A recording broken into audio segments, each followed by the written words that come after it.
Welcome back mga kaaldab. Ito na naman po ang inyong lingkod, si Mr. Destiny. At magbibigay nga po tayo ng pinakamainit na update po ngayon sa social media. Although throwback po yung picture na pinapakita ko, pero syempre latest naman po ang update natin. Di po ba? Sabi ko nga po sa inyo dito po sa channel ni Mr. Destiny, lahat naman po ng mga kaganapan sa Instagram, sa Twitter, sa Facebook, madali nyo na pong makukuha, madali nyo na pong kumbaga mapapanood, di po ba? Ganyan naman po ang pinaka makagandahan sa channel ni Mr. Destiny. Sabi ko nga po sa inyo kung ano lang po yung latest, ano lang po yung trending, doon lang po tayo, di po ba? Hindi naman po tayo namimilit, lalo na nga po kapag ang pinag-uusapan natin ang real life couple, di po ba? Marami po kasi ngayong kwento, marami po kasi ngayong senaryo na keso ganito, keso ganon. Di po ba? Relax lang po kayo. Huwag po kayong basta-basta maniniwala sa mga pahayag lagi nila. Di po ba? Real talk yan mga kaaldab. Ito na, kumbaga, ito yung pinag-uusapan po ngayon. Ang apat daw po sa pinakabigating artista ng GMA Kapuso. Oh. Sabi ko nga po sa inyo, di po ba? Ayun, ito yung literal na ginagamit. Ito yung literal na kumbaga 101%. Di po ba? Sinasabi ko lang po ito para po sa kaalaman ng lahat. Para lang po sa mga taong dumadaan at bumibisita sa channel natin. Di po ba? Ito naman po yung kagandahan nyo. Di po ba? Sabi ko nga kung gusto nyo lang po ng update, kung gusto nyo lang po ng latest, pupunta lang naman po kayo sa channel ni Mr. Destiny. Dito naman po lahat ng mga gusto nyo mapanood, mapakinggan, mabasa. Aba, relax lang po kayo. Huwag po kayong basta-basta maniniwala sa mga sinasabi at pahayag po ng mga ilan sa mga netizen. Ako mga kaaldab, kampante ako na kumbaga tayo yung wagi. Tayo yung panalo pagdating sa finals, di po ba? Kasi nasa atin pa rin po yung history. Di po ba? Aldab pa rin ang hindi po o ang love team na kung saan nga po talaga tumatak sa buong Pilipinas. At syempre, sama na natin ang mundo dahil tayo po ang naging world record sa Twitter. Di po ba? Sinasabi ko lang po ito para po sa kaalaman ng lahat. Sinasabi ko lang po ito sa mga mami, sa mga titas, at sa mga senyor. Himayin ko lang po kayo sa mga nagsasabi ng fake news ako, sa mga nagsasabi na, nako Mr. Destiny, move on ka na. Okay lang naman po. Di po ba? Kaya nga po masaya ako, pinapakita na natin itong mga throwback picture na to eh. Kahit pa paano, siguro, maggagalaitin na naman sila. Kahit siguro sasabihin nila, nako, throwback yan. Di po ba? Eh, pinangunahan ni Mengay. Eh di ang sarap sundan. Ang sarap pong magbigay ng mga ganitong kaganapan. Di po ba? Lalong-lalo na nga po. Ngayong mainit na mainit. Di po ba? At talagang nagbabaga yung mga kaganapan sa Instagram, sa Twitter at sa Facebook. Di po ba? Tapos sabayan nyo pa nito. Di po ba? Sino nga po ba yung mas nakikinabang dito? Sino nga po ba ang mas popular dito? Oh. Tapos sasabihin nila wala daw issue. Di po ba? Remind ko lang po sa inyo, tinapos na natin ang issue na to. Ang mga kaganapang ganito. Pero wala eh. Literal po talagang ginagamit si Alden. Ito yung patunay kung gaano nga po ba talaga kalakas ni Alden Richards. Pinapakita ko rin po ito para po isampal sa mga army at sa mga main fanatics. Di po ba na ako Mr. Destiny. Kumbaga mag-move on ka na, etc. etc. Di po ba? Sabi ko nga po sa inyo kung ano lang po yung latest, noon lang naman po. Kung ano po yung mga sinasabi po nila, kung ano po yung mga binabalita nila, okay lang naman po yan. Hindi naman po tayo nagpapa-apekto sa mga pahayag at sa mga sinasabi po nila. Di po ba? Kampante lang po tayo. Matatag. Di po ba? Tapos sasabihin nila, hindi na raw sikat si Alden.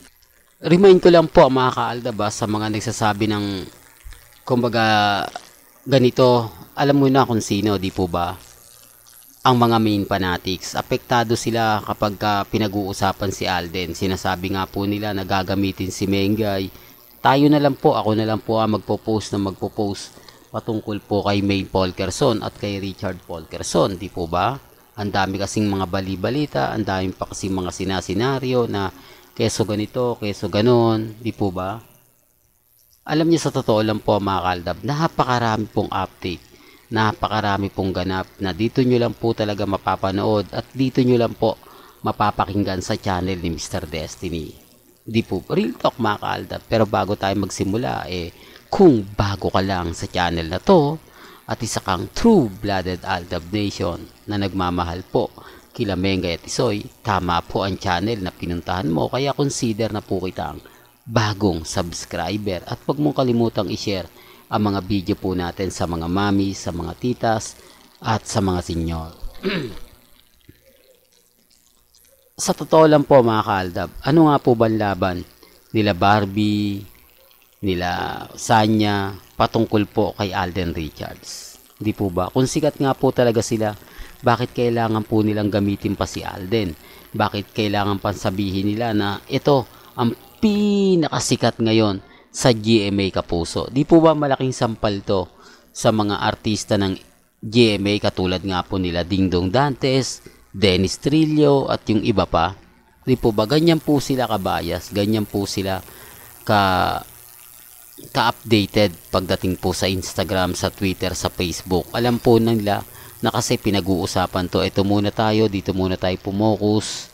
Di po ba? Sinasabi ko lang po ito para po sa mga dumadaan at bumibisita po sa channel natin. Ang dami kasi nagtatanong, ano na nga po ba ang ganap, Mr. Destiny? May bago ba? May update ba? Ano nga po ba ang pinaka-latest? Di po ba? Sabi ko nga po sa inyo, si Alden Richards trending ngayon. Number 3, trending. Nakakalungkot lang po yung mga sinasabi ng iba na kahit balibalik ta rin natin yung sitwasyon, ang dami pa rin pong issue na hindi po matapos-tapos. Di po ba? Tapos nagre-react na yung mga R-Main at main fanatics. Bakit? Apektado po sila eh. Remind ko lang po mga kaaldab sa mga bumibisita, sa mga dumadaan at sa mga nagsasabi ng kumbaga itigil na nga po daw natin. Apektado lang po sila. Lalo na po yung mga R-Main at main fanatics. Galit na galit po sila sa mga binabalita natin, sa mga ina-update natin. Kaya nga po sinasabing tigil na nga po raw, move on na nga po raw tayo, etc. Di po ba? Kaya nga po nagtataka ako bakit nga po ba sila guilty. Kung titignan nyo naman po mga kaaldab, wala naman pong ganap, wala naman pong update. Di po ba?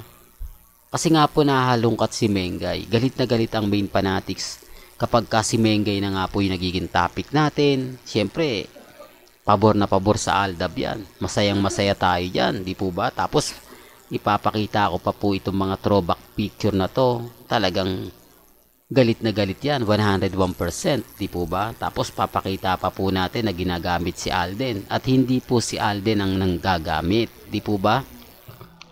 Para lang klaro kasi basag naman po talaga sila. Paano nila ipapaliwanag na si Alden Richards ang gumagamit kay Mengay? Gayong si Alden Richards ang ginagamit po ng mga sikat ding artista sa GMA Kapuso. Di po ba? Pwede naman po nila tanggalin si Alden dahil wala naman pong ganap eh. Di po ba?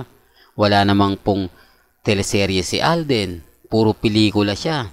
Tapos wala na po siyang ganong show. Di po ba? Kaya nga po nagtataka tayo kung bakit nga po ba si Alden lagi pinag-uusapan, si Alden lagi yung ganito po yung ginagawa. Tapos sasabihin po nila, huwag daw nating idamay si Main. Kasi si Main may sarili ng buhay, may sarili ng pamilya. Di po ba move on na raw? Bakit nga po sila apektado? Si Mengay nga hindi nagre-react eh. Si Mengay nga tahimik lang eh. Di po ba? Tapos sila po yung gumagawa ng issue tapos sa atin ibibintang. Di po ba? Real talk mga kaaldab. Ako tuloy-tuloy lang man po yung update ko eh. Throwback nga lang po yung pinapakita ko pero ramdam po nila yung senaryo. Ramdam nila na hindi nga po talaga maganda at kaaya-aya po sa kanila. Di po ba? Real talk kaya mga kaaldab. Well, hanggang dito na lang po yung updates natin ha. Kaya kung gusto nyo pa po ng pinaka-latest at sariwang update, abay tumutok lang po kayo dito po sa channel ni Mr. Destiny para updated po kayo sa mga latest at sa mga bagong video po na ilalabas po natin.